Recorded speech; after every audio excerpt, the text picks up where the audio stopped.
Coming up on Good Morning Biola. A look at Biola's very own Stewart Hall barbecue event. Music and media group OCAC comes to Biola. And reporter Leilani Acosta hits the streets asking Biola students about St. Patrick's Day. All this and more coming up on Good Morning Biola.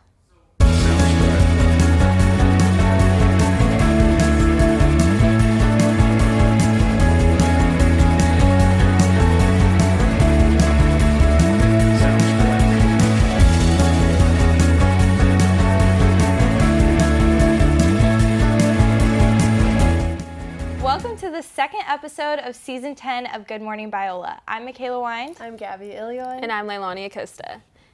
So guys, we have dirty soda today for our special little treat at the end. Have you guys ever had dirty soda?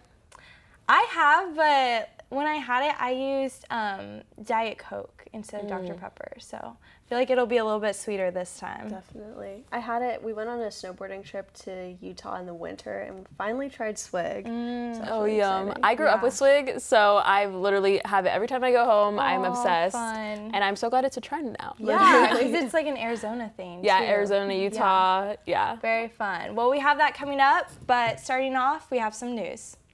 A recent incident is raising concerns about handling sensitive information among U.S. officials. Atlantic editor-in-chief Jeffrey Goldberg said that he was added to a group chat on Signal. The app has been used by U.S. officials to coordinate airstrikes on Yemen. Goldberg detailed a conversation between President Trump and U.S. officials a few hours before the strikes on Yemen. It is not known how this journalist was added to that conversation. However, the National Security Council says the app may be to blame. The app, Signal, is known for its security features such as disappearing messages and encryption. Government officials have used the app for scheduling private meetings, and according to U.S. officials, the White House told officials to use the app sparingly. Speaking of conflicts in the White House, the Federal Reserve has a decision to be made. Gabby? Thank you, Mckayla. Looks like the markets are taking a hit and investors are feeling the pressure.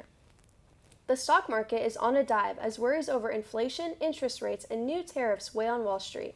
Dow Jones has dropped more than 500 points, while the S&P 500 and NASDAQ also saw sharp declines. Investors are reacting to new data showing that inflation isn't cooling as fast as expected, which could mean the Federal Reserve may keep interest rates higher for longer. At the same time, the White House's new tariffs on Chinese imports are stoking fears of a trade war, sending shockwaves through manufacturing and tech stocks. Companies like Apple, Tesla, and Microsoft, which rely on global supply chains, are seeing steep losses. Banking stocks are also struggling as higher rates make borrowing more expensive. And over in the energy sector, oil prices have dropped, adding to the market's volatility. So what's next? Analysts say all eyes are on the Federal Reserve's next move and whether the market can find its footing heading into the spring. So have you guys started watching any new shows recently? Ooh. I've been watching The Bachelor a little bit, so that's been fun, but that's about it for me. I've been watching this new true crime show. A new drama called Good American Family launches on Hulu based on the captivating story of orphan Natalia Grace. Starring Ellen Pompeo and Mark Duplass, this discomforting true story started in 2010 when a couple from Indiana adopted a Ukrainian orphan, Natalia, who was born with dwarfism, was believed to be 6 years old. However, the Barnetts to this day claim that Natalia terrorized their family and deceived them about her age. The show portrays a retelling of Natalia's life with the Barnett family, showing viewers an inside look into how Natalia and the Barnetts handled her adoption. New episodes come out every Wednesday. Episode 1 and 2 are currently available to stream now on Hulu. Following this new drama series, the release of the newest Hunger Games novel is out now. Reporter Marissa Williams will be telling us more. Now is a great time to be a Hunger Games fan. Suzanne Collins released her latest book, Sunrise on the Reaping, featuring Hamish Abernathy, who later mentors the main characters in the original trilogy. In a recent interview with publisher and editorial director David Levithan, Collins disclosed that she considered preserving Hamish as an adult character, but settled on a youth perspective to reach her young adult audience. Since the release of The Hunger Games, this popular dystopian series has sold over 100 million copies, and Sunrise on the Reaping has already jumped to best-selling fiction book on Amazon in 2025. Due to the success of the corresponding film franchise, which starred Jennifer Lawrence and grossed over $3 billion worldwide, a film adaptation of the new novel is on the way. Keep a lookout in theaters for the newest release on November 20th, 2026, and for those of you looking to get your hands on a copy of the book, may the odds be ever in your favor. Thank you, Marissa. Now, guys, I know we had a missions conference recently. Did you guys go? I did. I loved it so much. Really? Yeah. Yeah, I did too. I thought it was great. My favorite part was the worship. We had circuit riders, and it was unreal. It was so really amazing. fun. It was really fun, and I thought the speakers were great this year too. Yes. Well, since we're talking about campus events, we had Orange County Artist Collectives here last week. Here's reporter Hannah Malgoza with more on that. Thank you, guys. Orange County Artist Collective is an organization that creates a space for artists outside of worship to join a community and share their music. This past Friday, OCAC hosted an event nearby in Buena Park to kick off their college tour starting here with Biola. As an intern for them, I got to see the talent in action at the event.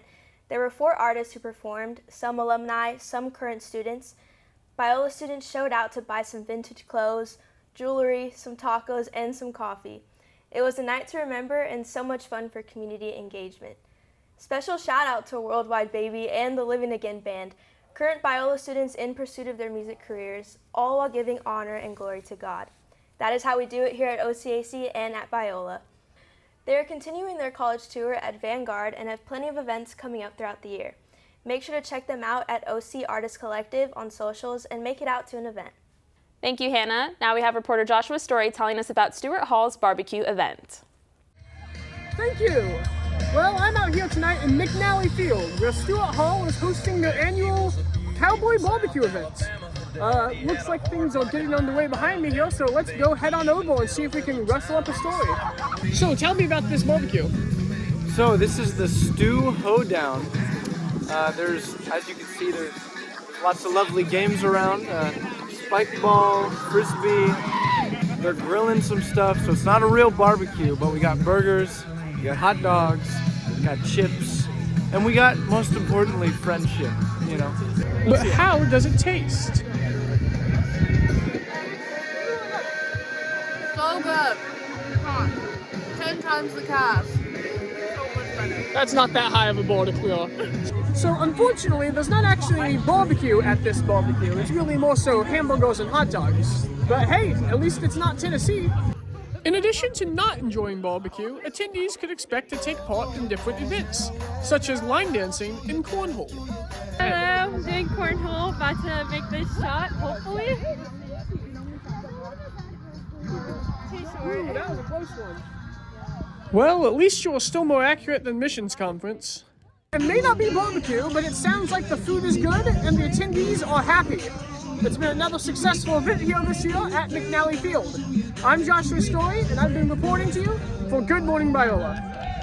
So what's your guys' go-to barbecue food? I love baby back ribs, but honestly, anything with like a ton of barbecue sauce on it. I just love barbecue sauce. I'm a big sauce girl too. I love a pulled pork sandwich with like tons of barbecue sauce and like that sweet bread. Like those Hawaiian rolls, those are so good. That sounds good. I know it's not barbecue, but I love hot chicken. It's a Nashville thing, so I like it spicy. Yum. Do you put like coleslaw on it as well? I do, yeah. That sounds really good. Well, now we have reporter Hannah Malgoza telling us more about sports. Hannah? Thank you. Let's take a look at baseball and softball mainly for today, and let's see our Eagles' successes. First up at Freedom Field, our softball girls are absolutely crushing it out there. Most recently, they split the series with Azusa Pacific 2-2, but that did not move our spot in the Pac-West Conference. They are just behind Concordia in second place and have a conference record so far of 15-4. Going to the center of campus at Eagles Diamond, our baseball had a split series as well with APU, but ended on a high note with Noah Ruiz giving the Eagles their go-ahead run to win the last game.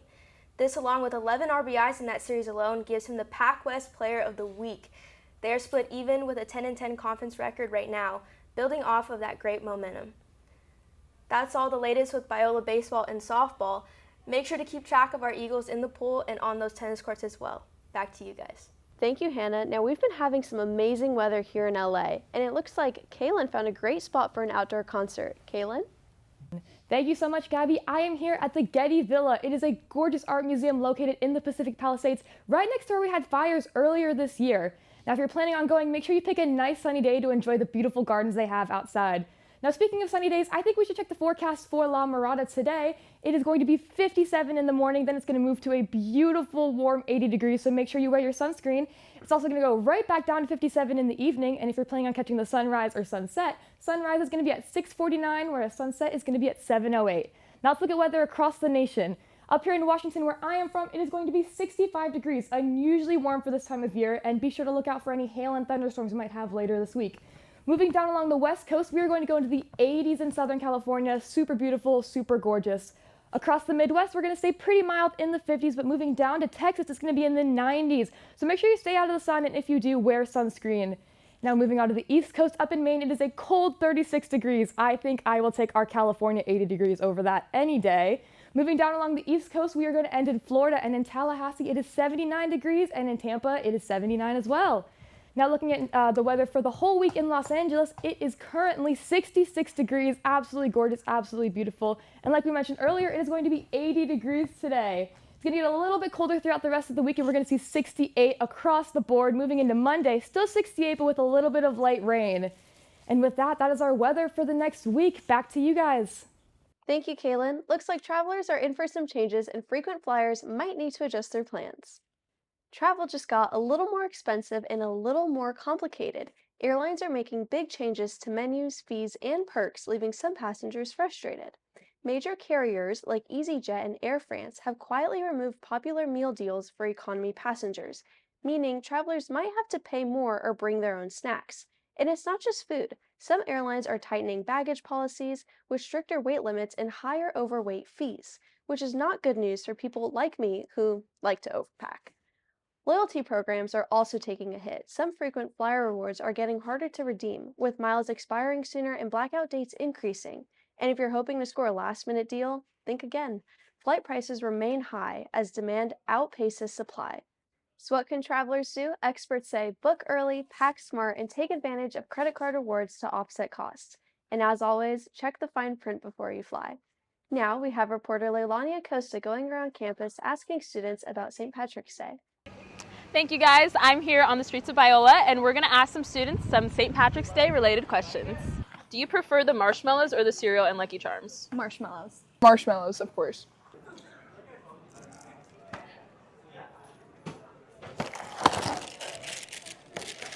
Oh, help yourself. The cereal, because that's the first one I just picked. What? Thank you. I just marshmallows or the cereal and Lucky Charms? The marshmallows for sure. You want some? Yes? Communal Lucky Charms today. Wait, I love that. Do you want the actual cereal? I'll just keep the marshmallows. Oh, sure. Weird. Here. I don't know where your hands have been. Thank you. You're welcome. What's your favorite part of St. Patrick's Day? My favorite part of St. Patrick's Day is leaning into that little bit of cultural Irishness I have from my dad. Oh, she's Irish. Can you give us an Irish jig? Oh, dude, yes, I can. Oh, perfect. Are y'all ready? Yes. Oh. Okay. Yes. So fun fact, I hate Lucky Charms and all cereal. So I haven't had the marshmallows since I was like 2, because I used to pick out all the marshmallows in all of the cereal that I would get, because my parents would still buy it because they thought I liked it, up until I was able to talk to them and said, I hate this. So until I found cookies, which is just like little cookies, that's the favorite cereal that I don't eat because I don't like cereal. I think it's gross, like in a package, you know? All right. And what's your favorite part of St. Patrick's Day? Pinching people, including myself. So I'm not wearing green. That was uncomfortable. My favorite part of St. Patrick's Day is the holiday spirit. And what's your favorite part of St. Patrick's Day?